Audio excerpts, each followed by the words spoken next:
No vídeo de hoje cuidaremos ainda do artigo 134 do CTN para mencionar especificamente o seu último inciso, que se refere a sócios no caso de liquidação de sociedade de pessoas. E aqui começamos a tratar de um tema que vai perpassar tanto os comentários ao artigo 134 como ao artigo 135, que é o da responsabilidade de membros de pessoas jurídicas pelos débitos tributários destas. É um assunto que perpassa os comentários ao artigo 134, inciso 7, artigo 135, incisos 1 e 3.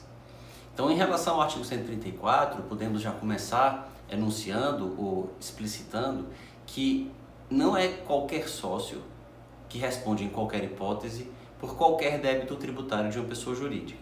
É preciso primeiro, lembrando o que se disse sobre o caput no vídeo passado, só nos atos em que intervierem e pelas omissões de que forem responsáveis, primeiro requisito.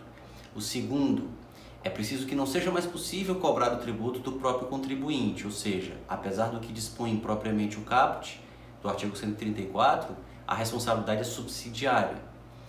E terceiro, é preciso que seja uma sociedade de pessoas em liquidação.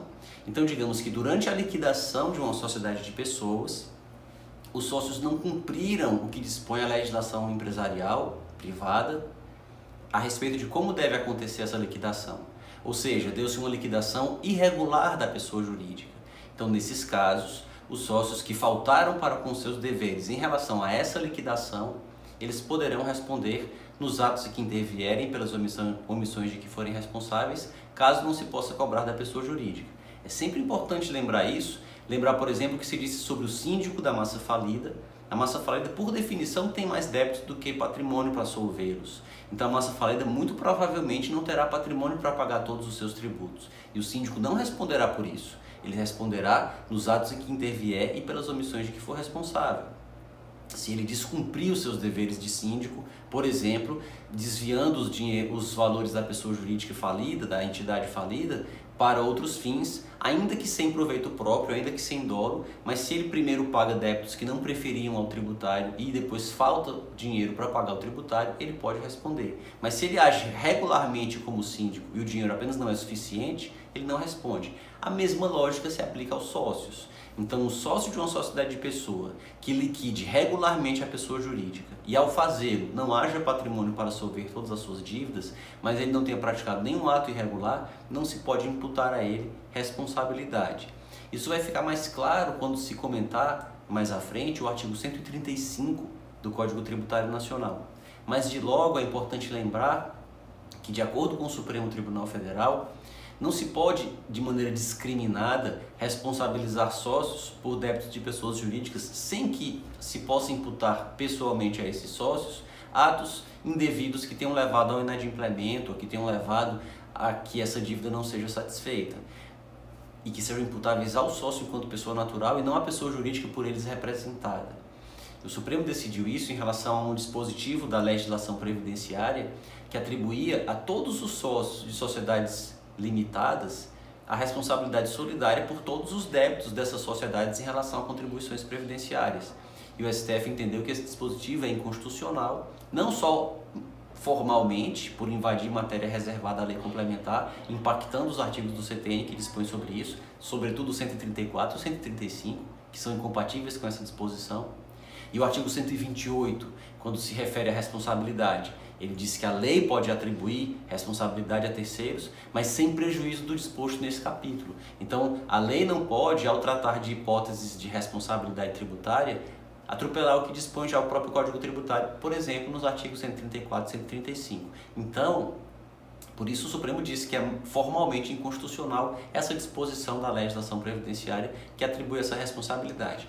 Mas o STF foi além e disse: também é inconstitucional do ponto de vista material, porque viola a própria ideia de livre iniciativa. É preciso lembrar que as pessoas jurídicas e a limitação da responsabilidade daqueles que eventualmente as integram são institutos que surgiram por razões empresariais, por razões econômicas, não por razões tributárias. É para tornar mais eficaz, mais racional uma atividade econômica que se separam as relações jurídicas que se referem a uma atividade econômica, que são separadas daquelas pessoas que deram origem ou que corporificaram aquela atividade. Se 4 pessoas se juntam em um projeto, as receitas e as despesas desse projeto, os débitos e os créditos desse projeto, os direitos e as obrigações que se referem a esse projeto, é interessante que eles sejam separados das obrigações pessoais, privadas de cada uma dessas pessoas. Uma coisa é a obrigação de uma dessas pessoas, de um desses sócios, para com um filho, alimentos para com um filho, para com uma ex-mulher, ou para com um ex-marido, ou uma obrigação dele para com um funcionário dele particular, ou uma obrigação dele para com o inquilino, ou para com o locatário da casa onde ele mora. Relações privadas dele são diferentes das obrigações que o empreendimento no qual ele entrou fez surgirem. Por isso se cria uma pessoa jurídica à parte para corporificar esses direitos e obrigações. Isso não é por razões tributárias, mas por razões empresariais. E o mesmo se pode dizer da limitação da responsabilidade. Então, atropelar tudo isso para que se cobrem tributos diretamente das pessoas naturais viola a própria ideia de livre iniciativa, foi o que acertou o Supremo Tribunal Federal. Então esse é um aspecto de ser destacado ainda sobre o artigo 134, embora ele já tenha sido comentado no vídeo anterior. No próximo cuidaremos do artigo 135 e de toda a jurisprudência e de algumas súmulas do STJ que foram construídas, as súmulas e essa jurisprudência, decisões judiciais construídas em torno do artigo 135. Não se esqueça de se inscrever no canal se ainda não tiver feito, ativar as notificações do sininho, deixar na caixa de comentários o que pensa a respeito desses vídeos, se conhece alguma situação em que sócios de pessoas jurídicas foram devido ou indevidamente responsabilizados e que queira compartilhar aqui com os outros inscritos do canal. Até um próximo vídeo.